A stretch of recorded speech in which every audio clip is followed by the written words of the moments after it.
I don't know why. I should be promoting myself You more. should be. I really should be. But I feel like, luckily for me, I have to say that my work does kind of speak for itself. Thankfully, there's been a lot of word of mouth, so I get around that way. But I do feel like if I just post myself a little bit more, it could work for me.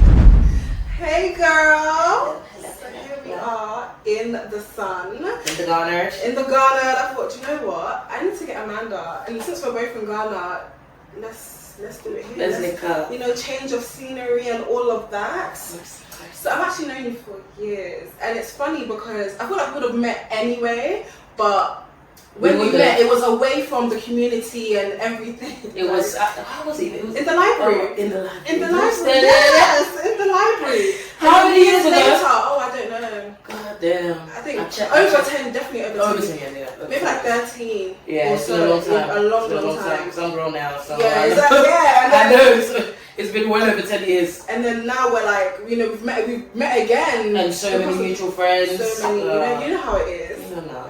But I wanted to take it back to your upbringing and to how you've become this woman you are today. So firstly, do you know how your parents came to the country or why they came? Yeah, so obviously my folks, Ghanaian, born and bred in Ghana. It's a similar story to most of fellow diasporans. You know, you come here looking for greener pastures. Oh yeah. My folks actually, both of them used to work in Ghana Airways. Oh really? Yeah. Wow. So my mom was like, I think my mom was one of the air hostesses. Or no, not air hostesses, but they worked. I think she was one of the seamstresses in there. So she did the uniform. Yeah. Oh, okay. So they had it was cushy, you know, you had the drivers, you know, when you're wearing the uniform, it's like, you know, you get picked up because you work for the airline. So yeah, and then my dad was an electrician.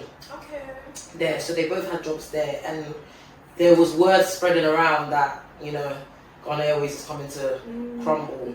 But at the time, my dad used to come to London quite regularly, obviously by way of the airline. So he would go to and from. He went to America as well for a little bit, but word got around that America wasn't really popping like that for jobs. It was more London. So he made it a plan that he was going to come and settle for a little bit. The original plan was 10 years. How long has it been now? Over 30? 35 years. Wow. Yeah, 35 years. So, you know, it's a long time. So yeah, that was the story really. They had my sister, then they had me. They had kids before they left. Okay. So who did they leave them with? The grandparents? Grandparents, okay, yeah. It's a little sacrifice thing, you know. You go hoping that you're going to come back, you know, with greener pastures, but it takes a lot longer to settle when you're abroad, and then to come, you know, you can't really come back for the first couple of years. So yeah, and you know, I want to. There you are. Here I am, yeah. So what was your upbringing like, being in the household with both your parents, and you also have sisters as well? So what was that dynamic like? To be honest, when I was a child, when I was younger, I thought I was the only child. Yeah, I didn't know I had any siblings. Oh, you're the second. Yeah. You're kind of, yeah. Because my older sister went to Ghana for a little bit. Okay. Yeah, when I was young, so I didn't know she was there. And obviously, my little sister wasn't born yet, so I was the only one. So you basically, okay. Yeah, so I was the only child, technically, for quite a while actually, probably till about, I think till I was about 10 or 11. Oh, that's a while then. Yeah, till I was about 10 or 11, and we moved around quite a lot. I was born in West. Yeah, I was born in West London. No, girl. I was born in West London. Yeah, so we moved around quite a bit. Even though I was born in West, all our family were in East. Everyone was in East London. You know how it is when people come, they stay in the same kind of areas. Yeah, so everyone was in East. So if they were to come to our house, they'd stay over because it was a long drive. But yeah, so my upbringing, I would say, being the only child, it was alright, but my house was very much Ghana. That's why the true thing for me is just in there. It's in there for me. Yeah, so it was very much Ghana. I stayed in the same school, so even though I was born in West, my school was in East. I went to St. Michael's primary school.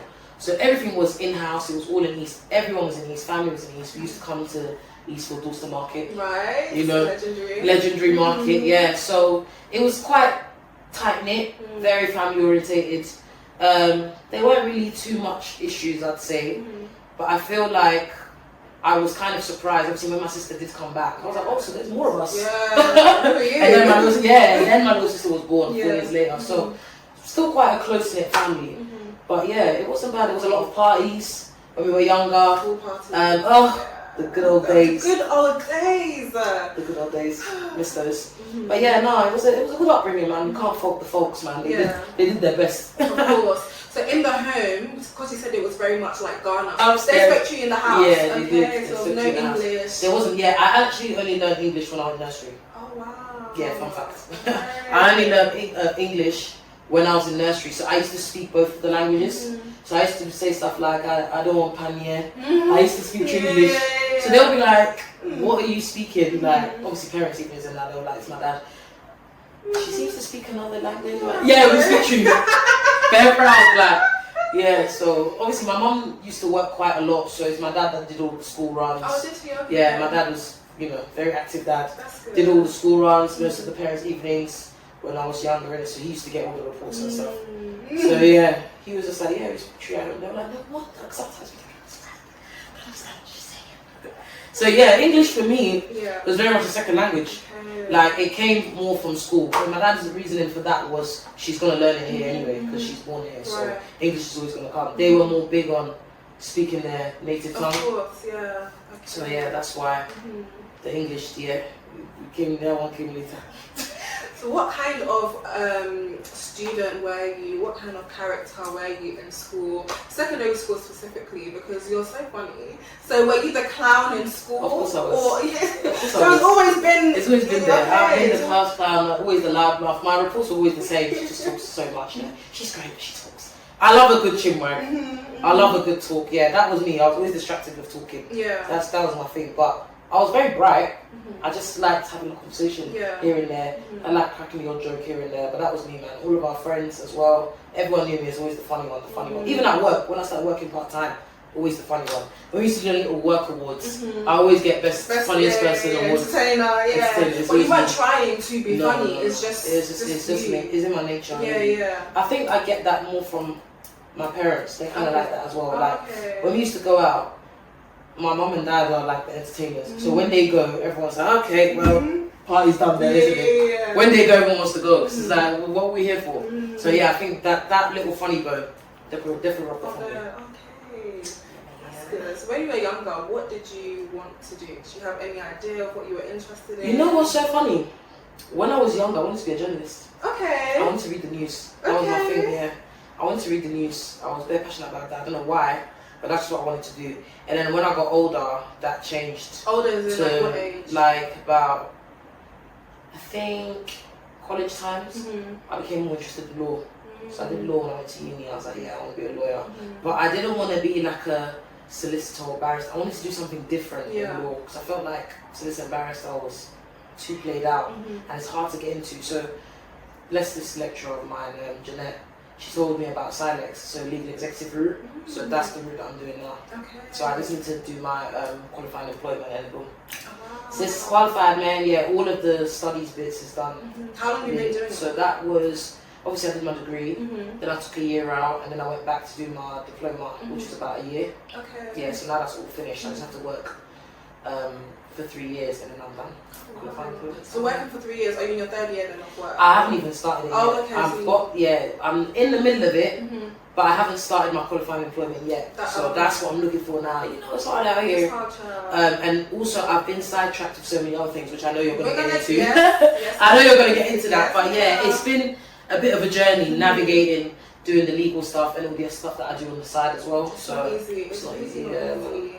But that was another reason why I wanted to have a conversation with you, because you've done so much like for the community. You've done a lot, and you have to put hours into the things you've done, like your book, like even training people and teaching people tree. It's mad, isn't it? Even sometimes when people say that stuff to me, I'm just like, damn, I don't know this stuff. Yeah. I don't realise. I feel like we need to uplift each other and actually make people, because it's always on the go, especially in London, you're always on the go. Sometimes you don't have time to sit back and reflect. Or you don't even want to sit down and reflect. It's always go. Because we feel like we haven't done enough. It's that imposter syndrome, like we're not working hard enough, we're not doing enough. Or you see what's happening online and you're like, I could be doing more.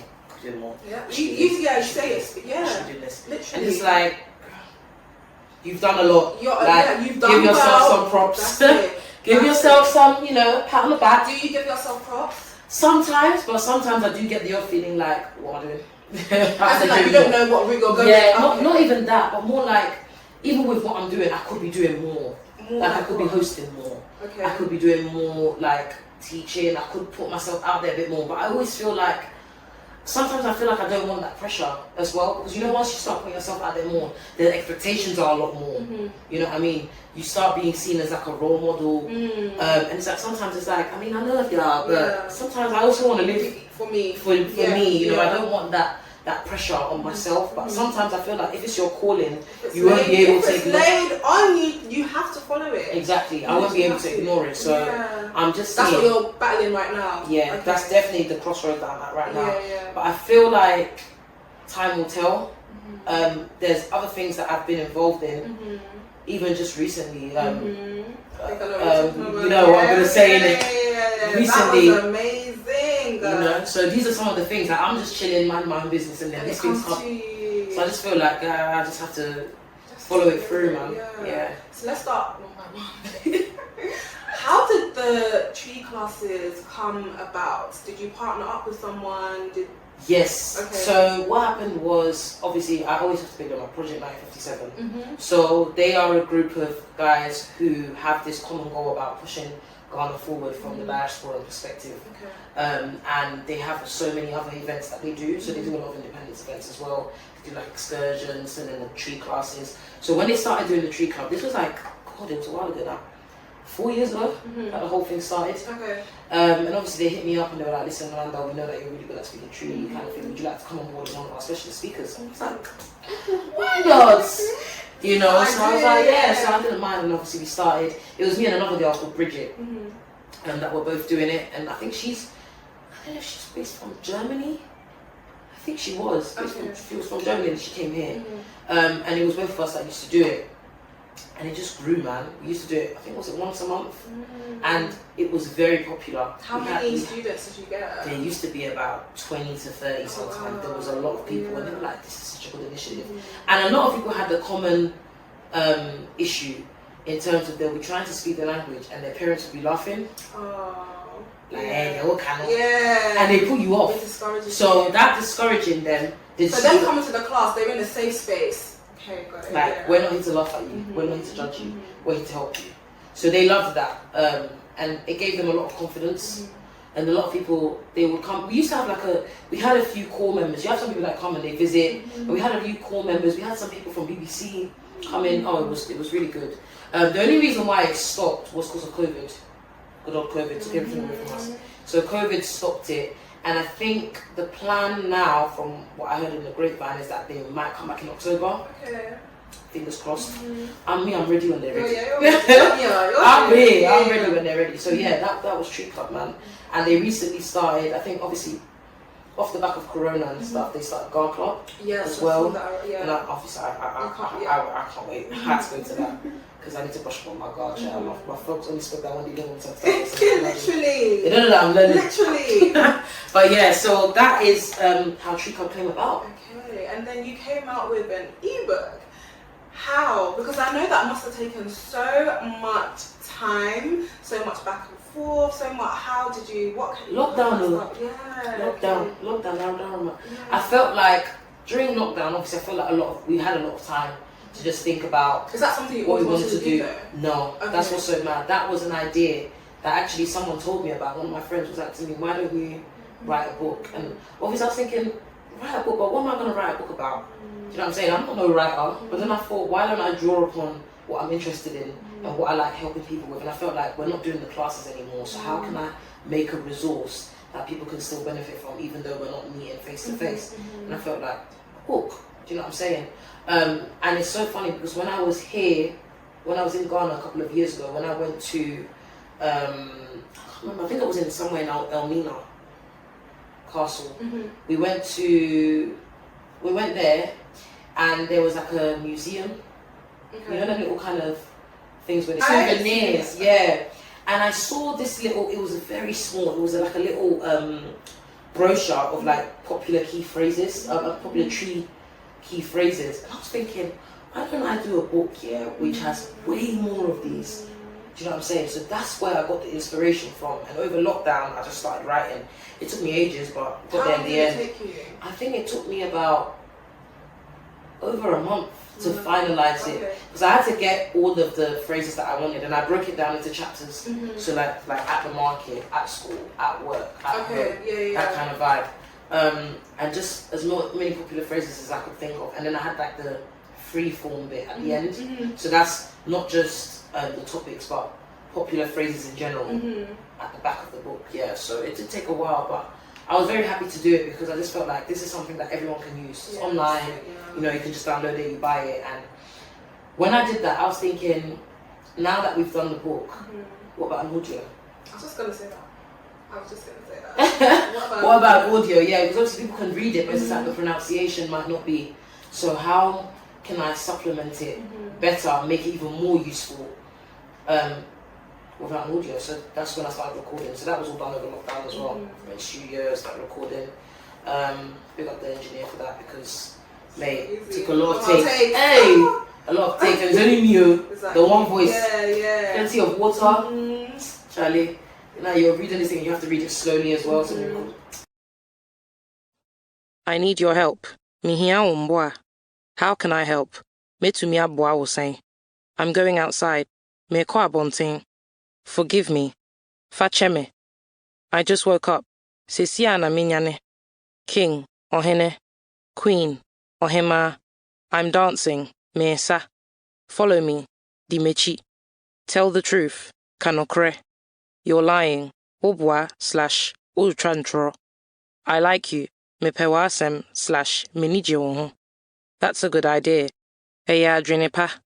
That's my favorite food. Idriania mepepa no. I ordered a few things.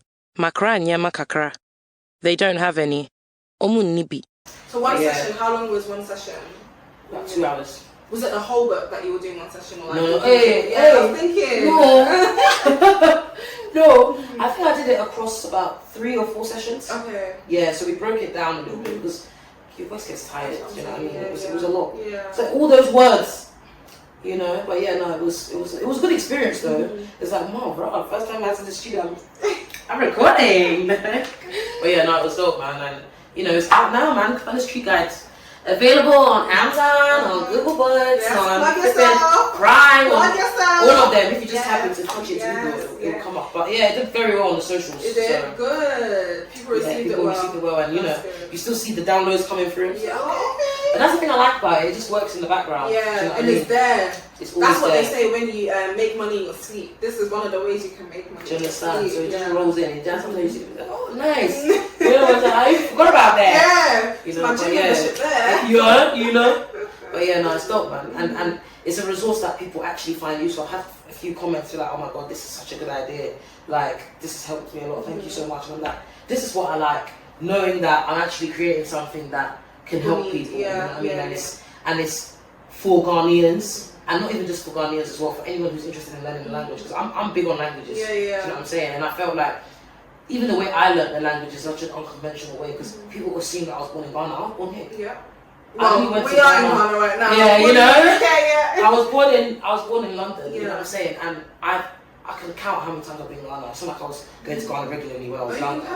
Yeah. Well, the first time I went to Ghana properly was in 2007. Okay. And I was there for about 3 weeks, and then after that was 2016. So yeah, I'm not someone that was going to Ghana regularly like my fellow counterparts, but my house was very much Ghana anyway, so you wouldn't be able to tell. Oh yeah, wow. So yeah.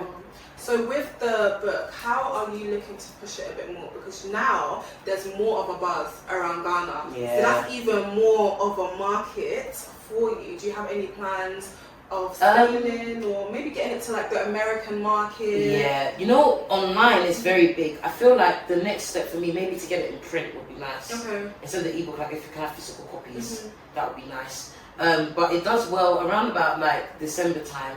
That's when I'm just getting my retweet on like, guys, if y'all going to Ghana, you might want to check this out. And that works. That gets a lot of traction. And that's been probably one of the biggest ways to scale as well. I mean, nowadays you're kind of the only person that pushes your stuff. Yeah. You're your biggest cheerleader. You know what I mean? Online as well. I always tell people just push your stuff online as much as possible. Yeah. No one it's never done. There's always new and fresh eyes. You know what I'm saying? When I reach people like, oh my god, how come I've never heard of this? You know what I'm saying? So your market is always there. Share it, get people to share it for you, post it on your stories, get people to post it for you. There's always people who are interested in learning. Of course, you know what I'm saying? And like you said, now that there's a buzz around Ghana, more people are coming to Ghana, especially the Americans and stuff. Push it to them as well. Do you know what I'm saying? When they come in, they're like, I wish I could speak the language. There you go. You have a resource right there. The resource is right there. Do you know what I mean? So yeah, it's been handy. It's been handy. And how did you get into the hosting? Because you mentioned before that you like talking to people, but actually getting into hosting, that involves putting yourself out there and letting people know, I'm here, book me. How did that start? That one, again, I have to give Project 957 their props. Because if it wasn't for them, it wasn't my business with hosting. I think what happened was they were having an independence event. I think this was about 2017, 2018, one of those 2 years. And they were like to me, oh, we're having an independence party, how would you feel about hosting it? And I was like, yo, I ain't never hosted that before. They're like, well, we know you can do it because you do the teaching with us, with the specialist speaking and stuff, so you can do it. And I was like, okay, why not? And, you know, I did, and everyone loved it. How I did loved you it. feel? Okay, great. Yeah. I loved it, and I felt like I can actually do this, you know what I'm saying? This is something I can do. And I was like, well, guess the girl's hosting now. You know what I'm saying? And then after that, I got into radio. I was at the Beat for a little bit, the Beat London in Harlesden, great station. Just put vibes, melodies, and you know I. Also, you have the beat, and then you're like, okay. Ozedekos gave me the beat. Yeah. You know, he said like a couple of artists actually rejected the beat. What? Yeah, actually.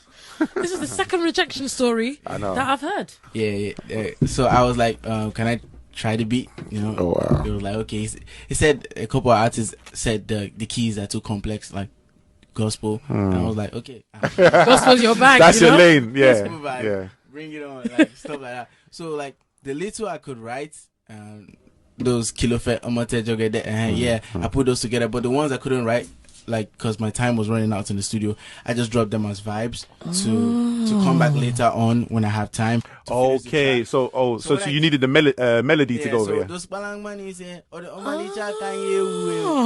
I don't know what that means. So that doesn't mean anything. I don't know, like My gosh. When I got back, It's like, amazing. I played it for the Prince, and the Prince was like, "Yo, leave it that way." Good for like a lot of Afrobeats. Shopsy was there as well. He's been on that stage for ages. He's only just now broken away, doing his own thing. Big up Shopsy.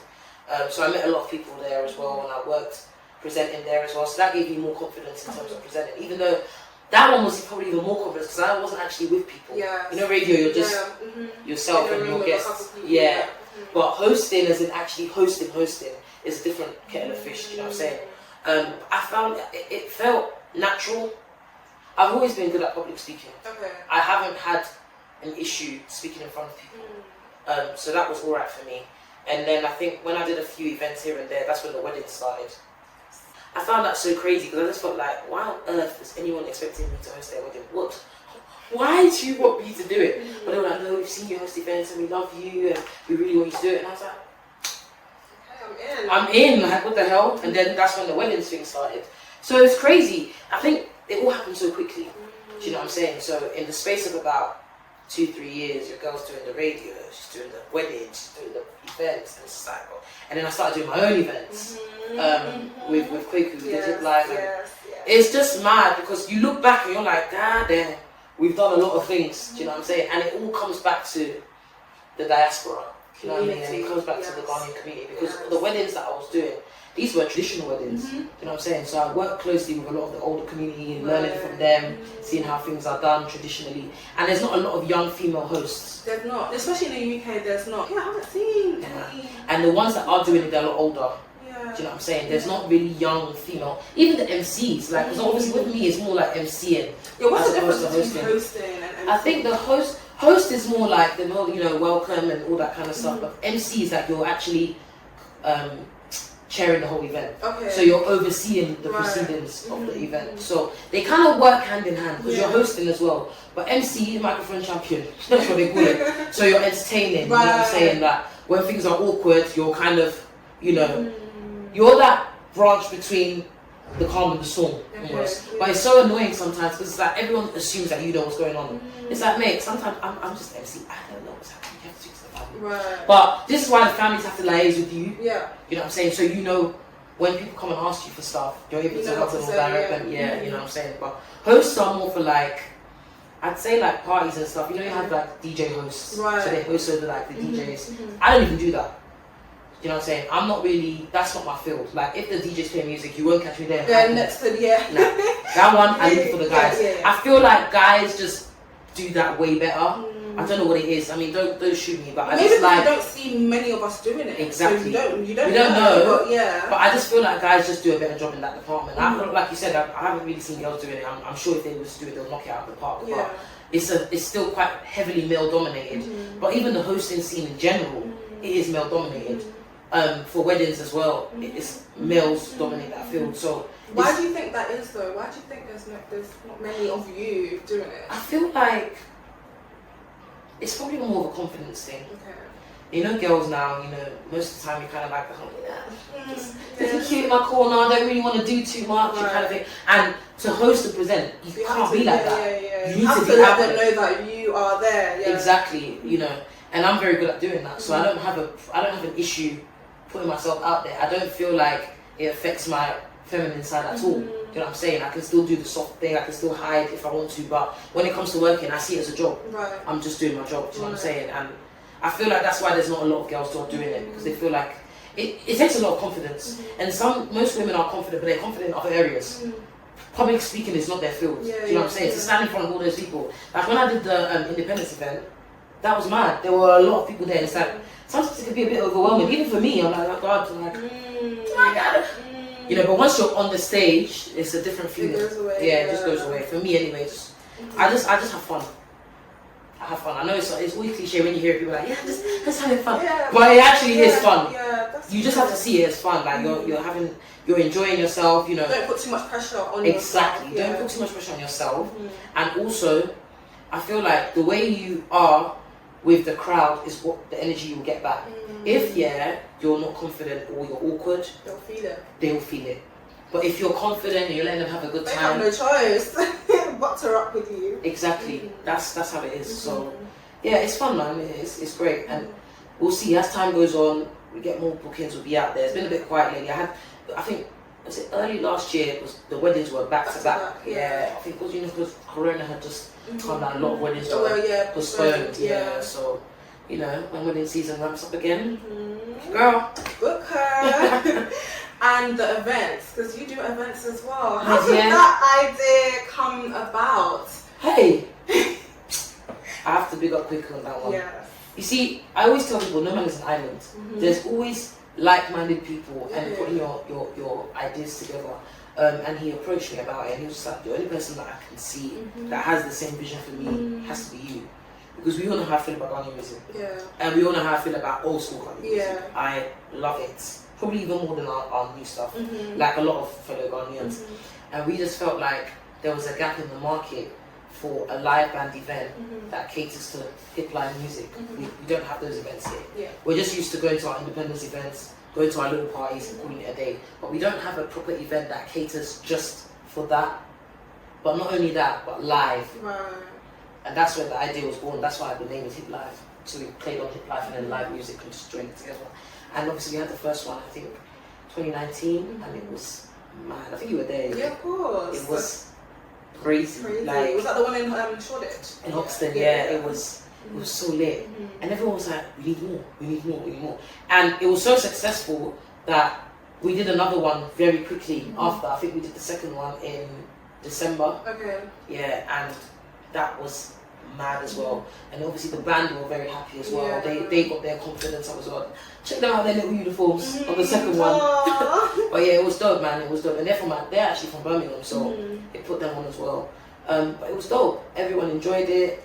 And again, it was the whole having an event that caters just for our music. It's very difficult to find those kind of That's one thing I like about the Ghanaians in the diaspora, especially the UK, is that we always do events to bring ourselves together. When it comes to other cultures, you don't really see that unless it's their independence or maybe an artist is coming to town. But we actually go out of our way and say, do you know what, we grew up on hall parties though, let's not let that die. Even though hall parties are not happening, we still love our music. Like exactly, like you said, the hip life and high life that our parents would listen to. Yeah, we still appreciate that. Exactly. We listen to and people always say, oh, Ghanaians, you're so stuck on the old school and stuff. Because it's good music. I mean, good music never dies. Never You know what I'm dies, saying? never. These old school songs that are like 20 years old, you still hear them. So why is our music any different?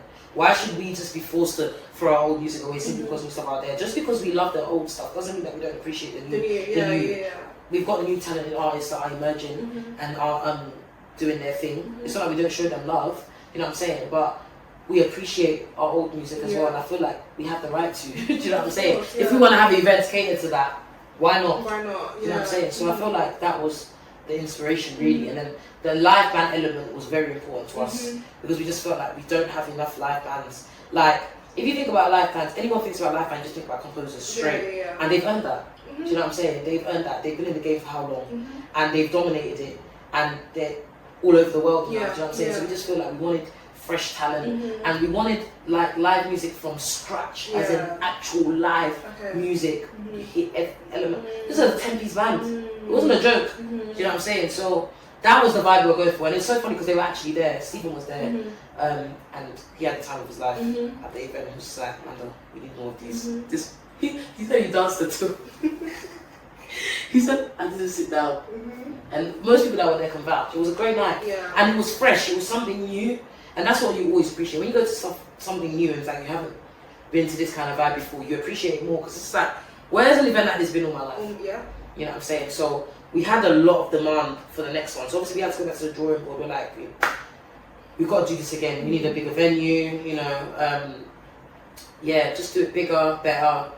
Get more people, maybe get some artists to pass through as well. And we did another one in Peckham. But even before Peckham, we did the one just before lockdown. Oh my gosh. I said that to Kweku the other day, that it's as if we knew something was happening. It's as if we knew that the world is coming to shut down, because the way everyone had fun that night.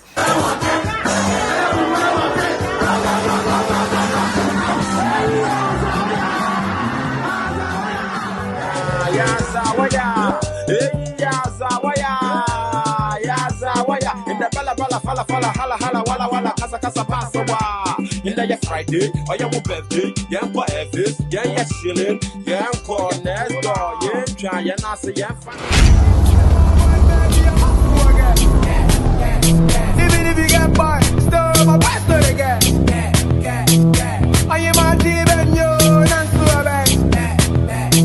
You said you get boy, oh boy, wait for the and you have a four again. Even if you get by, still a best to the get. I am a team and you're not so oh my god. That night was crazy. I will never forget it. It was one of the best nights ever. Like there was no space to even move. It was rammed. You remember all the way up to the stairs. People were having the time of their life. The band were going crazy. It was so good. And literally the day after that, they have announced lockdown. We were locked down. So everyone knew that was like the last night in London. I have some people now that even still tell me, Amanda, that night, it's like everyone knew. Like just like what you said, it's like you knew that something was coming. No, literally. And we were, I'm not gonna lie, me and Kweku, we were, that whole week for us was mad. Because the talks were coming. It's true, yeah, so you weren't sure whether... We weren't sure. And think about how much we put into this. We were thinking, if we can't do this event, what are we going to do? We have no sponsors. It's literally just me and Kweku. We're very independent. You know what I'm saying? We pay for everything ourselves. Really? There was no magic money tree. We did everything ourselves because of how much we believed. How much we believed in the brand and we believed in the event. We just said, why not? You know what I'm saying? It will speak for itself. And it did. You know what I'm saying? People appreciated it.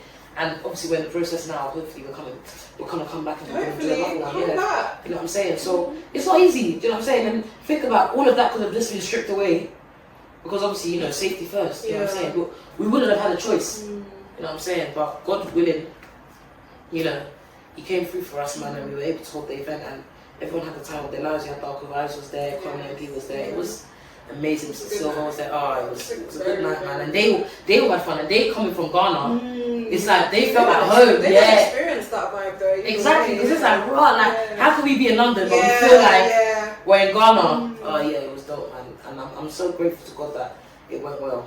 Yeah, man. So let's talk about some challenges. what are some of the challenges you faced in your career, or as you've grown up, what are some of the things that have been a challenge for you? I think the most important one will probably be the financial aspect of it is very difficult. Like I said, when you're doing things independently, you're financing yourself. Do you know what I'm saying? There's no sponsors, I ain't no ambassador. I don't do no ambassador deals and get no influencing, no nothing. You know what I'm saying? So you're kind of relying on your own network as well to make things happen for you. And not only that, I think getting yourself out there as well, promotion as well, making people know that you're here. Do you know what I'm saying? It's so funny because as much as my job requires me putting myself out there, I'm not really good at doing it. I hate it. I feel like promoting myself just makes me cringe. It's like, oh my god, I have to tell people to book me. Do you know what I'm saying? I don't like it. It's so weird. I feel like it's like if you know, you know kind of thing. Like even if you go on my social media and stuff, like there's not that many posts of my work, and I just find it. It's because I just find it so cringe, man. Honestly, I don't know why. I should be promoting myself more. You should be. I really should be. But I feel like, luckily for me, I have to say that my work does kind of speak for itself. Thankfully, there's been a lot of word of mouth, so I get around that way. But I do feel like if I just post myself a little bit more, it could work for me. But yeah, I think those are definitely the most challenging aspects, for me, 100%. And this year, when you think about how you want your year to go and the things that you want to do, and let's say challenge yourself to do, what are some of those things you want to do more of this year? I'd say this year, and even leading on to next year, I think probably get back on radio. Be one of the good things I'd like to do. Get back on radio, have my own show, which is catered to some of the stuff that I'm already doing. That's just about the community, also pushing new artists. I'm very passionate about doing that. Hopefully getting some financial backing to do that, because as much as we have support in the industry, as in from our peers, there isn't the financial injection, and that's what they really need. So that would be really helpful. And also more of the stuff like what I just did with that pool. You know? Let's talk about that, because that's a big deal. And we know our very good friend, he's doing great things, like his dreams are finally coming true. But big up did Idris, you man. ever big up Idris? Did you Idris the brand renowned. How did that happen? When you got that phone call or when you got that text, what was going on in your head? I think the whole thing happened. I was driving at the time, I remember, and I got a voice note, and you know how he is. What's going on? What's going on, Amanda? And I'm just like, yeah, I'm good, man. What's going on? And he said that how he had a big opportunity that had come around. It was an audition. Obviously, his agent told him for a show on Apple, and already my ears had perked up on Apple. I was like, okay, so a new TV show is coming, and he's playing a Ghanaian character, and the character's name is called Johansa. And I'm like, say what now? Because that's actually my dad's name. So I was thinking, not this being written in the stars. And he was like, how he's playing a Ghanaian character.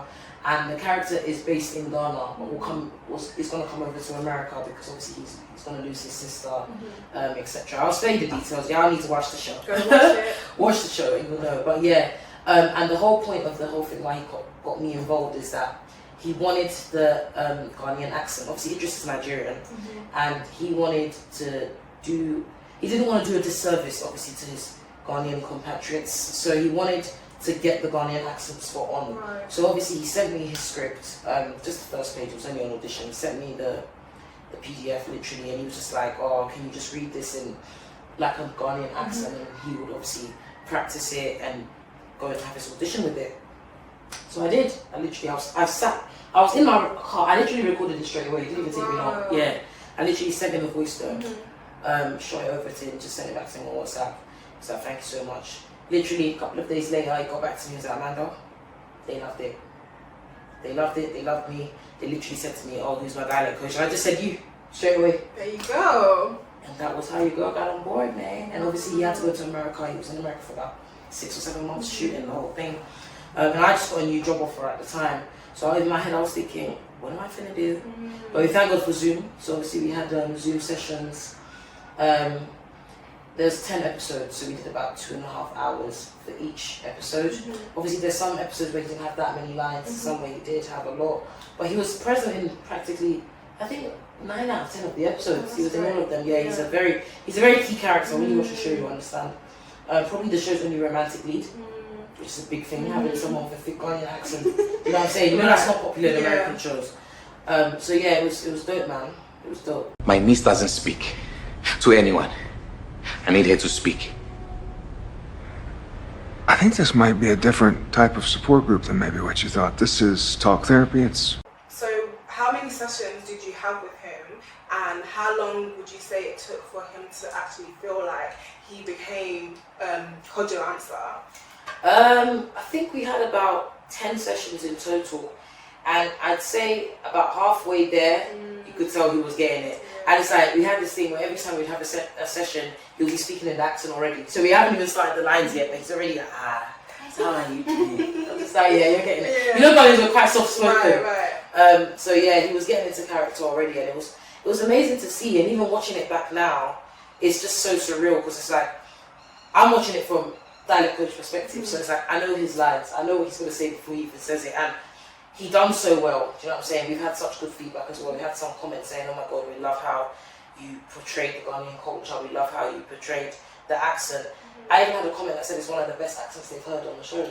But you know usually when Americans they'll just rubbish the accent, they have this generic African accent for everyone. Do you know what I'm saying? So I'm glad that he took that initiative to actually do the research and come to me and get me involved as well, because it got me involved, he got Julian involved, Julian was him, you know what I'm saying, we got Julian, and I like how he got his people involved, you know what I'm saying, and that's what it's about, community. If the people have the skills, then why not bring them on board? And it was a good feeling watching it, and not only that, when he also has interviews and stuff, he mentions me, you know what I'm saying, so it goes back to dialect coach to your CV. Do you understand? And it goes back to what I'm about as well, so for an opportunity like that to fall on my lap, in line with what I do already, I can't even complain. Do you know what I'm saying? I'm grateful, and hopefully, we have more of that this year, next year. It's fast. So aside from that, what else is your plan for the year as well? I think, like I said earlier, man, just more hosting, man. More hosting, more work, doing what I'm already doing, pushing the culture. Cut it. Let's go. Energy. Hey.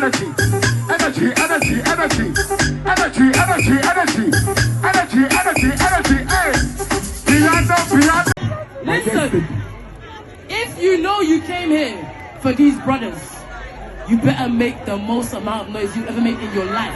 I'm not even joking. Because we don't know when we're seeing this again. If you're ready, make some flipping noise. 4, 2, 3.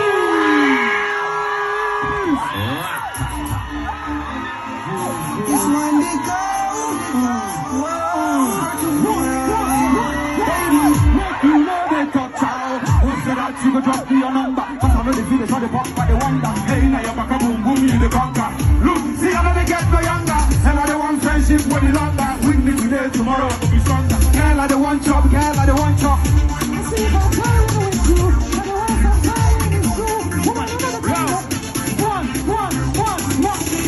I'll be you, go be mine. Where I go surely take you there. I'll be off my word, started make I ask you. Try and get back on radio, pushing new talent. That's my plan for this year, next year. Obviously, from a professional perspective, like my work, obviously get that sorted, get that tied down. That's another plan of mine as well. But in terms of what I do, what you know me for, yeah, definitely getting myself out there more bookings, more weddings, more hostings, book your girl. But yeah, that's the plan, man. Just getting the brand Comanda out there, and it's mad because I don't even realise what my name has done for itself. It's only when I'm out sometimes that people say, oh no, I'm saying But I forget that when I go out, there's an audience, you know what I'm saying? And I always tell people, you never know who's watching. Do you know what I'm saying? Even when we did our event the other day, sorry, it's been a while ago now, but it still feels like the other day because so much work went into it. But we had Jazz Cafe there. We didn't know that they were there, you know what I'm saying, but they reached out to us and said, hey guys, do you want to work with us? And God so good, we just had a few independence events with them. So you never know who's watching you, you know what I'm saying? Push yourself as much as possible, man. That's the best thing. Yeah, so I think that ties in nicely with my next question, which is, if there's someone out there, a young woman like yourself out there, who is interested in hosting, just being in front of the camera with the mic, but they don't know how to go about it. Maybe they don't have any friends in the industry, or they don't have a following on social media. What would you say to them to keep them going and to keep them inspired? I think with the socials, it's so interesting that you said that actually, because growing a following on socials takes time. I've had my account well over, I think since I was in secondary school really, it's been the same account for years, and it's always been, I have the same kind of content. I always share a lot of funny stuff, that's my bag. I love sharing funny videos, I love sharing content. So I feel like find something that you're passionate about and stick to it and make that your brand, and then off the back of that, promote yourself. That's how I remember that's how I done it, you know what I'm saying? Once you build your following, you're able to promote yourself. So I'm saying like, promote yourself more, but have something that you're able to show your audience before then. Because you might not feel comfortable putting yourself out there straight away. Do you know what I'm saying? So have something that you're able to get people to engage in, and then by way of doing that, you put yourself in there. Do you know what I'm saying? Also, don't be afraid of approaching people with bigger followings, putting your stuff under there. Twitter's very good for that. I've had like a lot of posts here. Even like posts go viral, you'll see people promoting their stuff on there. You might not see everything, but sometimes you see it. You never know. Share. Yeah, just like you said, you never know who's watching. You never know who's watching, you know what I'm saying? And that spreads to another audience, do you know what I'm saying? So just don't be afraid of doing that. Work your following in terms of having a brand that you want to promote, and then put yourself under there. I think that's my best piece of advice. But also not being shy of putting yourself out there. Don't be like me. And me. Don't be like me. Don't be like us. Don't be like us, because we're a bit shy. But I feel like the younger generation are not like that. They are very fearless.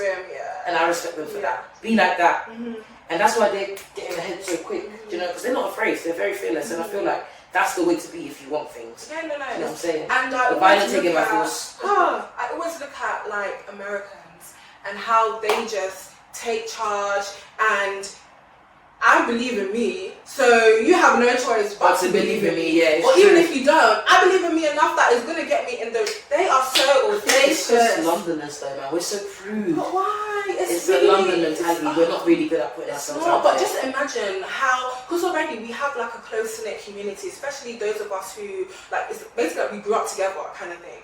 And if we all came together and just be a force. Can you imagine? Because all of us just so amazing and all different. Look at all the things that we're doing. We've got actors, we've got musicians, we've got directors. Like the list is endless. But we play it down, man. We play ourselves down. Small. We don't give ourselves enough credit. Even we sometimes have to pat ourselves back. You have to. Girl, you have to. And that's and why. That's why I wanted to do this, to showcase, to give people their flowers. Because it's not later on we're going to give people their flowers. No, we need to do it now. Lift ourselves now. We actually need to, and I just feel like we're all storytellers. Like as you sat here now, there's a story. There's a reason why Comanda is here. There's a reason why you are Comanda, and that goes back to your upbringing. That even goes back to like your parents' time and the plan that they had when they came over to the UK. And sometimes we don't sit back and actually reflect, like, oh wow, so this is why I'm interested in this. It's because of my parents. They have so much influence over us. 100%. I mean, if they never spoke the language to me, how am I going to write a book? Exactly.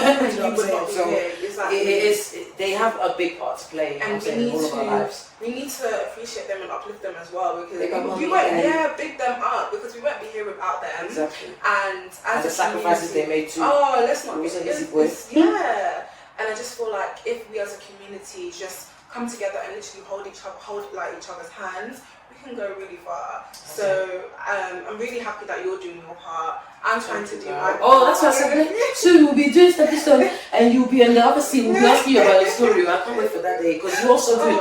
This is an amazing initiative. You know what I mean? I'm happy I'm here. Thank you for calling me. Do you know what I'm saying? And I just think it's dope that you're getting all of us together and hearing from all of us, because I feel like once we're even watching it back, we're gonna be like, damn, we're doing a lot. You know what I'm saying? So it's dope, man. There's a gap in the market, and I'm glad you've taken advantage of that. Thank you so much, and I really look forward to everything that you have going on.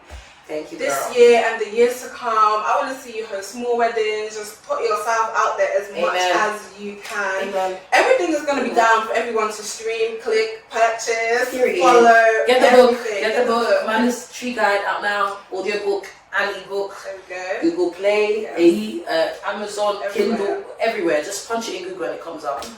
Dear Edward is out now as well. Please watch that. Support everyone. And yeah, hopefully you'll hear from me again soon. Well, thank you so much, girls. Thank you. Good.